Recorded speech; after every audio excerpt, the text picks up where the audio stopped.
A humane society not only looks after others, it acknowledges those who strive to make lives better. I welcome you to the 12th Annual New South Wales Humanitarian Awards ceremony. In Refugee Week, with this year's theme, Year of Welcome, it is poignant that we celebrate this year's awards online rather than here at Government House due to the constraints of COVID-19. We are mindful that the COVID-19 environment also presents difficulties for members of the refugee and asylum seeker communities and those who assist them. As many of you know, my background is in the law. Lawyers like words. They are their tools of trade. But as Jeffrey Robinson QC said in an interview at last year's International Refugee Trauma in Recovery Conference, "I'm a lawyer, so I'm good with words. But words are not important when you are in a refugee camp." Nonetheless, who can forget Behrooz Boochani's powerful words, smuggled out of Manus Island digitally through WhatsApp? Waiting is a mechanism of torture, used in the dungeon of time. Both of those statements, evocative of the everyday reality for 30 million refugees and more than 40 million forcibly displaced persons around the world, is the reason why STARTS exists and underscores the significance of these awards across 10 categories.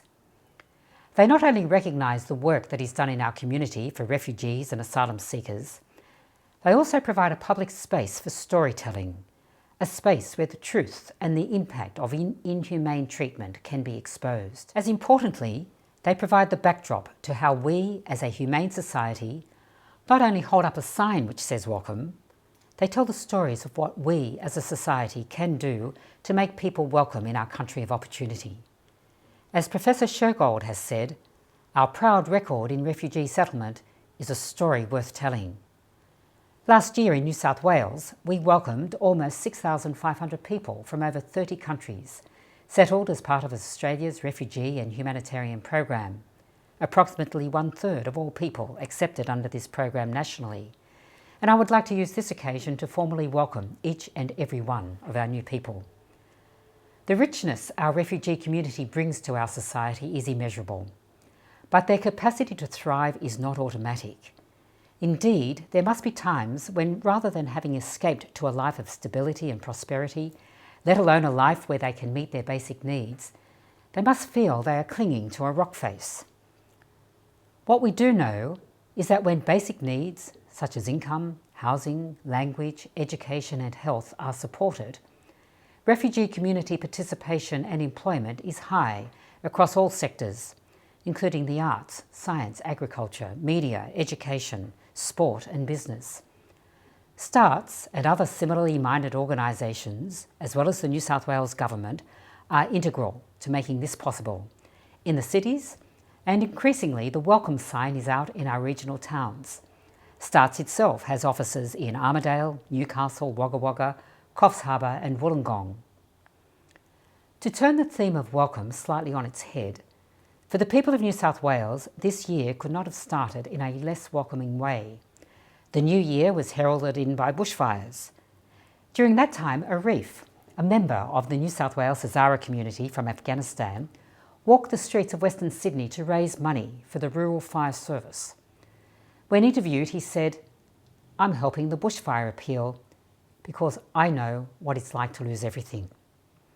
I met Arif at a conference. Arif understood the devastation of fire, where people lost everything they had. But for him, it was Taliban fire, bullets, guns and suicide attacks.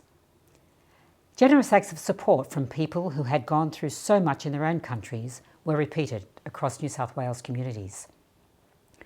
The bushfires were only one example of refugees volunteering, contributing and giving back to the community, professionally and personally, participants in the society to which they belong.